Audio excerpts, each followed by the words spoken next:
Every night, no matter the weather, something walks down our street whistling softly. You can only hear it if you're in the living room or in the kitchen when they walk by, and it always starts at exactly 3:03. The sound starts faint, somewhere near the beginning of the lane, near the Carson place. We're towards the middle of the street, so the whistling moves past us before fading away in the direction of the cul-de-sac. When I was younger, my sister and I would sneak out into the kitchen some nights to listen. Mom and Dad didn't like that, and we'd catch hell if they found us out there, but they were never too hard on us since we always stuck to the big one rule. Don't try to look at whatever was whistling. My neighborhood was a funny place. I've lived there since I was 6 and I love it. The houses are small, but well kept. Good sized yards, plenty of places to roam. There are a lot of other kids here my age. I turned 13 back in October. We grew up together and would always play foursquare in the cul-de-sac, or roam around from the back porch to back porch in the summer. This was a good place to grow up. I'm old enough to see it. And there's only two strange things here: the night whistling and the good luck. The whistling never bothered me much. Like I said, I couldn't even hear it from my bedroom. But my mom and dad didn't like talking about it, so I've stopped asking questions. My dad is a strong guy, tall and calm. He has an accent since he moved to the US as a kid. His family, my grandparents, they're from the islands. Well, that's what they call it. My dad, the only time he isn't so calm is if the whistler comes up. He talks a little quicker then, eyes move faster, and he tells us not to think about it so much, and to remember the one rule. The big rule. Don't try to look outside when the whistler goes past. Not that we could look even if we wanted. See, there are shutters on the inside of every window. Thick pieces of heavy canvas that pull down from the top and latch at the bottom. Each latch even has a small lock, about the size of what you'd find on a diary. My dad locks those shutters every night before we all go to bed and keeps the keys in his room. My mom, I don't know what she thinks about the whistling. I've seen her out in the living room before, at 3:03, when the sound starts.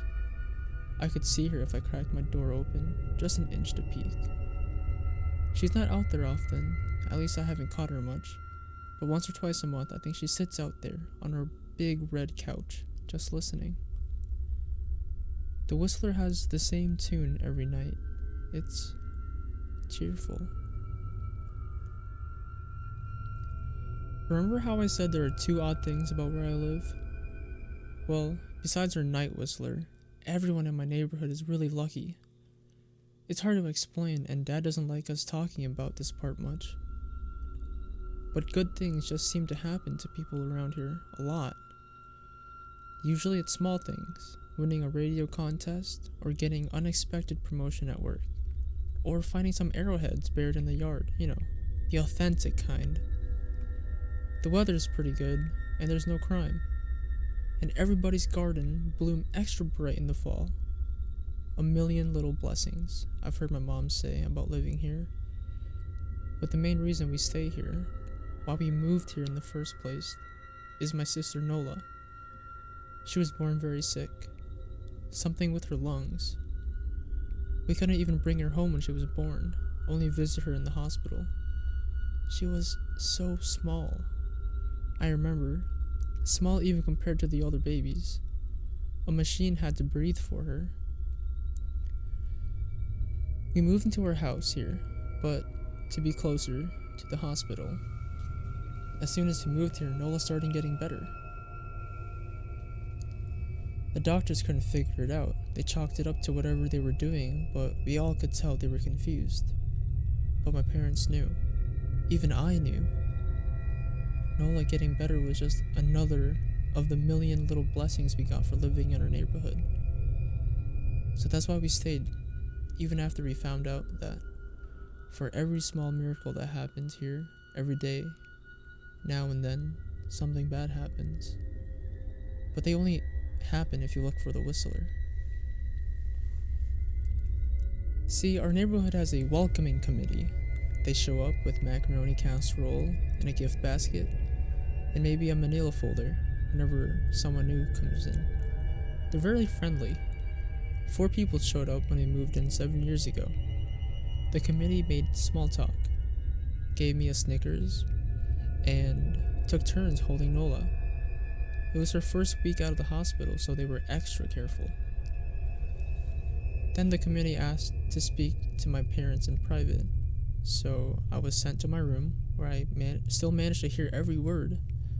The welcoming committee told my parents about how nice the neighborhood was, really exceptionally. Hard to explain kind of nice. And then they told my parents about the even harder to explain whistling that happened every morning at 3:03 and ended at the tick of 3:05. The group, our new neighbors, warned my parents that the whistling was quiet, would never harm or hurt us as long as we didn't look for what it was. This part they stressed, and I pushed my ear to the door, straining to hear them. People who went looking for the whistler had their luck change, sometimes tragically. A black cloud would hang over anyone that looked. Anything that could go wrong would. The manila envelope the committee brought over contained newspaper clippings, stories about car crashes and ruined lives, public deaths, or freak accidents. Not everyone dies, I heard the head of committee tell my dad, but the life goes out of them. Even if they live, there's no light in them ever again, no presence. My mom, I could tell, she wasn't taking it seriously. She kept asking if this was some prank they play on new neighbors.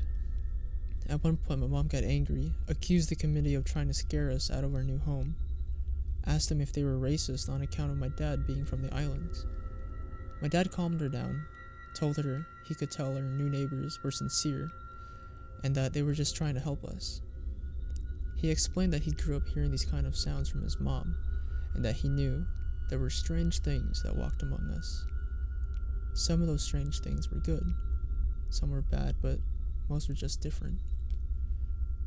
After the committee left out to the hardware store, bought some canvas blinds, the latches, and locks. They installed them on every window in the house after dinner. The first night in our new house, I crept out of my room at 3 a.m., only to find my dad awake sitting on the living room couch, holding my baby sister. My dad held up his finger in a shh motion, but patted the couch next to him. I sat, and we waited. At exactly 3:03, we heard the whistling. It came and it went, just like our neighbors said. The whistling returns each night. We never look, and we enjoy our million little blessings every day. Nola breathes on her own, and she's grown into a strong, clever girl. My dad even joined the welcoming committee. We don't get new neighbors often. Why would anyone want to leave?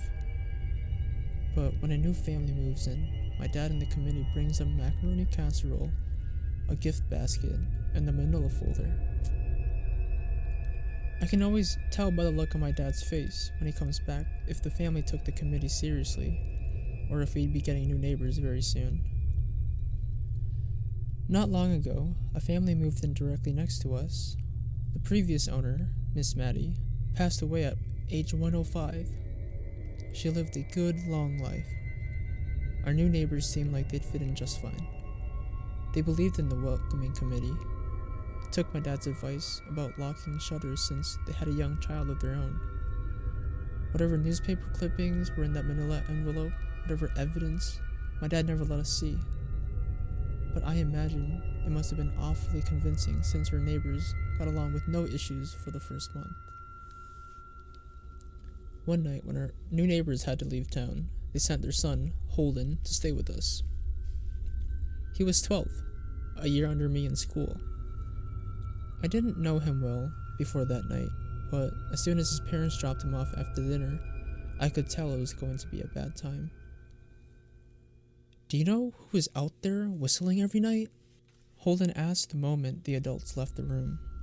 The 3 of us, sitting in the den, some Disney movie playing. on the television. My sister and I exchanged a glance. "We don't talk about that," I said. "I think it's that weirdo that lives in the big yellow house on the corner," Holden said. "Mr. Tolles?" my sister asked. "No way, he's really nice." Holden shrugged. "Must be a psycho killer then." Nola tensed. "We don't talk about it," I repeated. "Let's go in my room and play Nintendo." We spent the next few hours playing games, eating popcorn, and then watching movies. A typical sleepover, but I could see Holden was getting antsy. After my parents had wished us a good night, locked the blinds, and gone to bed, Holden stood up from his beanbag, walked over to where Nola and I were sitting on my bed. "Have you ever tried looking?" he asked. "It's nearly time." Like most sleepovers, we conveniently ignored any suggestion of a bedtime. I was shocked to see he was right. It was almost 3 a.m. I sighed. "We don't... See, I can't even try to look because my dad locks the blind every night and hides the key," he continued, ignoring me. "So does our dad," said Nola. "No," replied Holden. "No, he doesn't."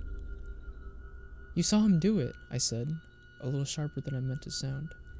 Holden grinned. "Your dad locks the blind, yeah, but he doesn't hide the key. He keeps it right on his normal keychain." "So?" I asked, worried I already knew what he would say next, because I had noticed that my dad didn't bother hiding the key anymore after all these years, because he knew we took it seriously. "So after your dad locked up, but before your parents went to bed." "I went to the bathroom, and on my way, I may have peeked into the other room, and I may have seen your dad's keys on his nightstand, and I maybe went to borrow the keys to the blinds." Nola and I stared, and his grin only grew wider. "You're lying," I said. Holden shrugged. "You can check if you want. Just open your parents' door and look. You see his keychain right there on his nightstand." "Stay here," I told both of them. "Don't move a muscle." I hurried over to my parents' room, but hesitated at the door. If Holden wasn't lying, my dad would be angry, beyond angry. I was scared just thinking about it, but more scared of an open window with the whistler right outside. I opened the door barely an inch and looked in, but it was too dark to see. Taking a deep breath, I walked into the room. 2 steps into the dark, I froze. The whistling started, and I could hear it clearly from my parents' room. I never realized, but they must have heard the sound every night since we moved into the house. They never told us. I don't think I could have slept through it. I stood there listening to the whistling come closer, unsure whether I should turn on a light or call out for my dad. Soft sounds from the living room brought me back to reality. "Nola!" I yelled, running out of my parents' room. Holden and Nola were standing near the front door next to a window. Holden wasn't lying. I could see him fumbling with the lock on one of the blinds. I heard a click. He did have the key. Holden let out a quick laugh. Nola stood next to him, hunched up, afraid but maybe curious. The whistling was right outside of our house now. I think I made a sound. Called out, I can't remember. Time felt frozen, clock hands nailed to the face, but I found myself moving. I'm not fast, I've never been athletic. Somehow, though, I covered the space between myself and Nola in a moment. My eyes were locked on her, but I heard Holden pull up the blinds all the way down so it could be released. I heard the snap of it start to raise, and I heard the whistling just on the other side of the window. But I had my arms around Nola, and I turned her so she was facing away from the window. At the same time, I jammed my eyes shut. The blind whipped open. The whistling stopped. I felt Nola shaking in my arms. Don't look, okay? I told her. Don't turn around. We were positioned so that she was facing back towards the hallway, and I was facing the window. My eyes were still closed, and I felt her nod into my shoulder. I reached out with the arm not holding Nola, and try to touch Holden. My hand brushed against his arm. He was shaking worse than Nola. "Holden?" I asked. Silence. I reached past him and gingerly felt for the window. Eyes still sealed shut. The glass was cold against my fingertips, colder than it should have been for that time of year. I moved my hand up the window, searching for the string to the blind. The glass began to get warmer the further I reached. There was a gentle hum feeding back into my fingertips. I tried not to think about what might be on the other side of the window. Finally, I touched the string, yanked the blind shut. I opened my eyes, and in the dim light leaking from the kitchen, I could make out Holden. Pale and small, staring at the now closed window. "Holden?" I asked again. He turned towards me and screamed. Everything became a flurry of motion. Lights sparked to life in the hall, then the living room. My parents' footsteps thudded across the hardwood floor. I didn't turn to look at them. My eyes were glued to Holden. He was pale, had bit his lips so hard there was a thin red line of blood running down his chin. He'd wet himself. "What happened?" my dad asked from behind me. I managed to swivel away from Holden and look back. He looked. I'd never seen my dad scared before, but I saw it that night. In that moment, an old, ugly terror stitched on his face. A parent's fear. "Just Holden?" he mouthed to me. I nodded yes. My dad let out a breath. He looked so relieved I nearly expected him to cheer. But then he turned to Holden, and my dad's face changed. I wondered if he felt bad for feeling good that Holden was the only one that looked. There was a knock at the door. We all froze. Holden whimpered. "Don't answer it," my mom said. She stood at the threshold of the hall. I'd always thought she was a skeptic and just humored my dad about the windows and the whistler. But that night, we were all believers. I noticed that both my parents were carrying baseball bats. They must have taken it from their bedroom. Then the knock came again, a little louder this time. "Please don't open the door," Holden whispered. My dad walked over to him, hugged him close. "We won't," my dad promised, still holding his bat. "Nothing is coming in here tonight." This time the knocking was loud enough to rattle the door. Holden screamed again, and Nola clutched her arms around my neck. My mom came over and knelt down next to us, wrapping my sister and me close. "Call the police," my mom whispered to my dad. The knocking instantly stopped. My dad looked over his shoulder at us. "Do you think?" He was cut off by frantic knocking that trailed off to a polite tap, tap, tap. "Police," something said from the other side of the door. The voice outside sounded exactly like my mom, like a parrot repeating the words back to her. "Police, call the police. Police." My mom pulled us closer. "Police, police, police, police." "Please stop," I heard her whisper. "I don't think calling them will help," my dad said. "How will we know when they're the ones at the door?" The knocking came back harder than before. The door shook. Then it stopped. After a long moment, I heard the knocking again, but it was coming from our back door. We all turned together towards the back door, but the knocking immediately returned to the front door. Front to back to front, loud then quiet, then loud again. Suddenly the sound was coming from both doors at once. Big, heavy blows like a sledgehammer.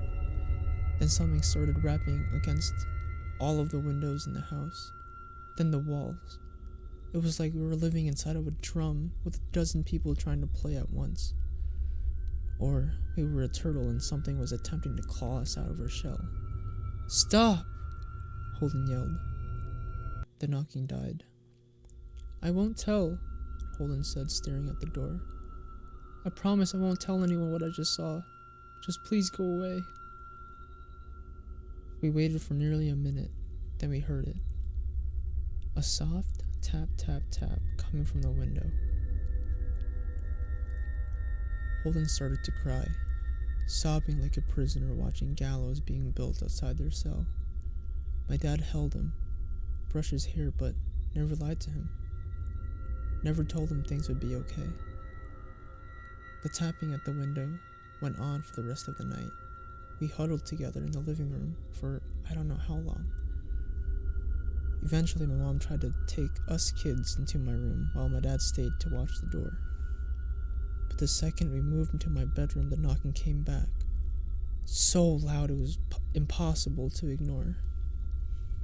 I was afraid the door couldn't handle it. We went back to the living room and the knocking stopped. Only the tap tap tap on the window remained. None of us slept a wink that night. The tapping stopped around 7 a.m. That's about the time the sun comes up here. We waited another 2 hours before my dad opened the blinds from one window. He made us all go back to my parents' bedroom first. I heard him open the door, then come back in. Okay, he told us. It's done.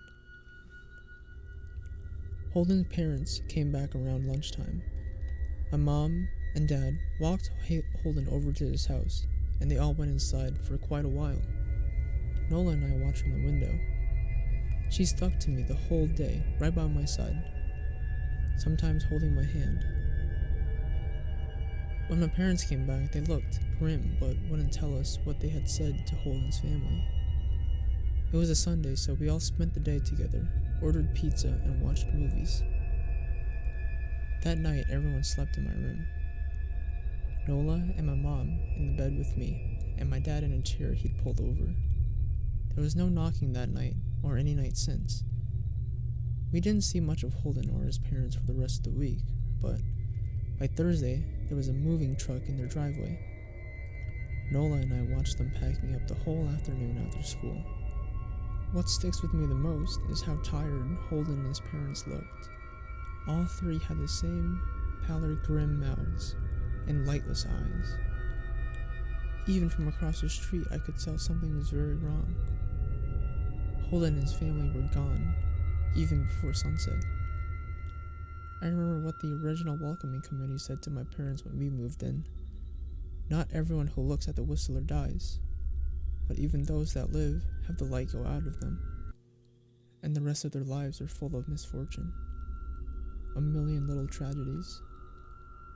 I think Holden's parents must have looked, either to comfort him if they didn't believe, or to share the burden if they did. I watch Nola some days, happy and young and alive, and I wonder if I'd been slower, if she'd looked out that window that night. Would I have looked too, to comfort her, to share that burden? I'm glad I don't have to find out. We still live in that house, in that neighborhood. We still hear our whistler walking past every night. The blessings, the luck, the good things here are too good to leave. But we're careful. We don't want friends over to spend the night anymore.